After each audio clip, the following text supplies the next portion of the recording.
প্রিয় দর্শক, আমরা আরেকটা সুন্দর গরু দেখতে পাচ্ছি আজকে হযরতপুর হাটে এসে। গরুটার দাম চাওয়া হচ্ছে 325। আপনারা দেখছেন কাস্টমারও চলে আসছে। সুন্দর কালার গরুটা দেখতে আসলে অসাধারণ সুন্দর। গরুটা আপনার চাচা? বেশ বড়, এবং সবচেয়ে বড় কথা হচ্ছে গরুটার কালারটা খুব সুন্দর। আমরা গরুটা একটু দেখাই আপনাদেরকে। খুব সুন্দর কালার। কোরবানির হাটে এসে আসলে এই ধরনের সুন্দর সুন্দর গরু দেখতেই বেশ চমৎকার লাগে। ক্যামেরায় বোঝা যায় না, তারপরেও আমরা যতটুকু পারি চেষ্টা করি আপনাদেরকে ক্যামেরায় দেখানোর জন্য। গরুটা খুব সুন্দর, কালার সুন্দর, রেডও না ব্ল্যাকও না, একটা ডিপ রেড কালার, আর চুষটা কালো। চুষটা খুব সুন্দর সুন্দর গরু আজকে হযরতপুর হাটে আসছে। পরিবারের সবাই মিলে গরু কেনাকাটা করতে আসছে। আসলে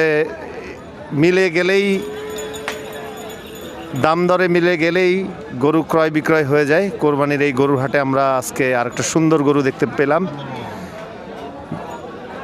বশিরউদ্দিন। বশির ভাই, আপনি গরুটা কত দাম চাচ্ছেন? কত দাম চাইলাম? 70 দাম চাইলাম, 370 চাইলাম। 370। আজকে দাম কত উঠছে গরুটার? হাইস্ট 90 পর্যন্ত পাইছিলাম। 90 পর্যন্ত পাইছেন না? আজকে কয়টা গরু আনছিলেন? 5টা। বিক্রি হয়েছে 4টা। একটু আগে আপনার সাক্ষাৎকার যদিও নিছিলাম, কিন্তু একটু টেকনিক্যাল সমস্যা হয়ে গেছে। তো 5টার ভিতরে 4টা গরুই বিক্রি করছেন। শুধু কি হযরতপুর হাটেই আসেন না অন্যান্য হাটেও যান? না, শুধু হযরতপুরে আসি, আর ওই যে আপনার ঈদের মধ্যে গাবতলী যাই।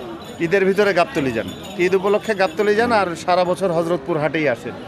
5টার ভিতরে 4টা গরু বিক্রি করছেন, একটা গরু রয়ে গেছে। এত সুন্দর একটা গরু রয়ে গেল। আমরা আশা করি যে এই শেষ বিকেলের ভিতরেই, মানে সন্ধ্যা হওয়ার আগেই ভাইয়ের গরুটা যেন বিক্রি হয়ে যায়। তো ভাই, ঠিক আছে, আপনাকে অনেক ধন্যবাদ। ভাইরাও আসছে গরু কেনার জন্য। গরুটা যদি পছন্দ হয় তারা দরদাম করবেন, দরদাম করে কিনতে পারেন। আরও হাটে গরু দেখছেন তারা। দরদাম করছেন? কত বলছেন ভাই? 2.5 লাখ টাকা। 300 আর ভাই কত বলছে?